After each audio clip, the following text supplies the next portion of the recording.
लेखक अरुण वि देशपांडे. क्रमशः कादंबरी जिवलगा भाग 2. शुक्रवारी रात्री ऑफिस संपवून आलेली नेहा सोमवार सकाळपर्यंत तिच्या सुधामावशीच्या घरी अगदी निश्चिंत मनाने राहायची. ऑफिस आणि ऑफिसचे काम, त्यातली दगदग, त्यामुळे मनावर येणारा ताण हे सगळे ती या सुट्टीच्या दिवशी पूर्णपणे विसरून जायचे हे ठरवून टाकायची. कारण ऑफिसमधून येताना तीच काय आपल्यासारखे इतर देखील अगदी मरगळून गेलेल्या मनाने आणि थकून गेलेल्या शरीराने घरी येत असतात हे ती रोजच पाहत असे. घरी आपल्या माणसात आल्यावर मनाला थोडे बरे वाटते, अस्थिर चित्त थायावर येते आणि मग घरात आणि आपल्या आजूबाजूच्या जगात काय चालू आहे सध्या हे जाणून घेण्यास मन भानावर येते. असेच यांत्रिक जीवन आपण जगणार आहोत का? आपले आयुष्य यापुढे असेच एकसुरी असणार आहे का? नेहाच्या मनात असे निगेटिव्ह विचार आले की ते अधिकच अस्वस्थ होऊन जायची. आता 2 वर्षे झालीत आपल्या गावाला, आईबाबांना सोडून, घराला सोडून या शहरात येऊन त्या महानगरीत लाखोंच्या संख्येत आपली पण नगण्य अशी भर पडली. नोकरीच्या निमित्ताने या शहरात आलोत आपण. किती लवकर इथल्या सगळ्या गोष्टी आपल्या सवयीच्या होऊन गेल्यात. इथे येण्या अगोदर वाटले नव्हते, उलट वाटायचे आपण तसे छोट्याच गावातून आलेलो आहोत. इथल्या भूलभुलाया दुनियेत चटपटीत, हुशार, स्मार्ट लोकांच्या सोबत आपला निभाव कसा लागणार? मनात खूप भीती होती. कमी झाली आता भीती, पण पूर्णपणे मनातून गेली नाही हे पण तितकेच खरे. आपल्या मनात कायम एक कॉम्प्लेक्स असतो. आपण या सगळ्यांच्या मनाने कमी पडतो.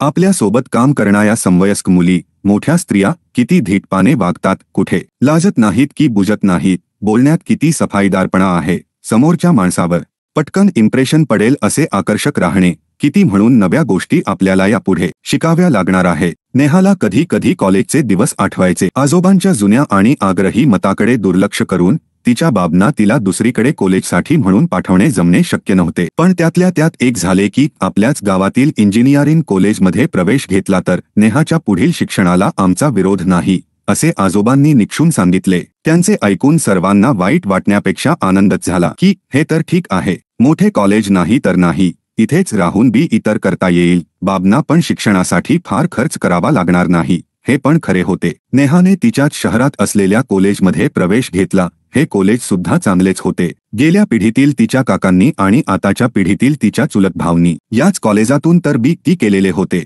आज ते चांगल्या कंपनीत जॉबला होते. पण म्हणतात ना, जे दुसरे करतील तेच आपल्याला पण करावे वाटते. नेहाच्या इतर मैत्रिणी आणि मित्रांनी पुणे, मुंबई गाठले. सुरुवातीला नेहाला आपल्याला असे मोठ्या कॉलेजमध्ये शिकायला मिळणार नाही या गोष्टीचे वाईट वाटले, पण मग हळूहळू तिला या गोष्टीचा विसर पडला. आजकालच्या पद्धतीप्रमाणे शिक्षण पूर्ण झाले की नोकरी करणे आवश्यक झाले आहे. मुली नोकरी करून स्वतःच्या लग्नासाठी पैसे साठवतात, स्वतःचे लग्न सुद्धा स्वतःच जमवतात. या गोष्टी आजोबांच्या कानावर येतच असतं. पण मते जुनी असली तरी नेहाचे आजोबा बुरसटलेल्या विचारांचे नव्हते. नव्या बदलांना स्वीकारले पाहिजे. जे हिताचे असते ते स्वीकारून पुढे जाणे त्यातच आपली प्रगती असते, हे गोष्ट ते नेहाला सांगत असतं. त्यामुळे नेहाला नोकरीसाठी म्हणून मोठ्या शहरात येण्यास तसा कुणाचाच विरोध नव्हता. BE नंतर नोकरी करीत करीत MBA पण करूया, त्याचा पुढे करिअरसाठी मोठा उपयोग होतो. नेहाला या गोष्टीचे महत्त्व पटले होते. सर्वसंमतीने नेहा आपले गाव सोडून जाणार हे नक्की झाले. मुंबईला तिची मोठी मावशी सुधामावशी आणि रमेश काका राहत होते. त्यांच्याकडे नेहाच्या राहण्याची सोय होणार होती.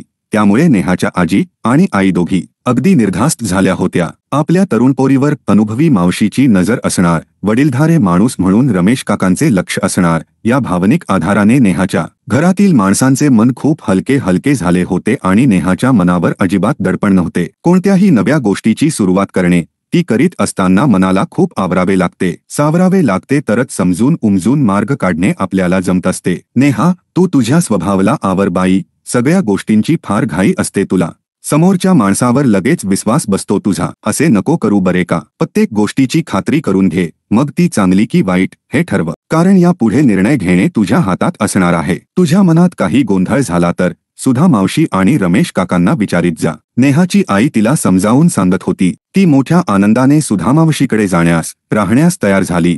तिथे गेल्यावर जॉब मिळेपर्यंत मावशीकडे राहायचे, मग पुढचे पुढे ठरवू. नेहाने हा स्वतःचा निर्णय मात्र मनातच ठेवला.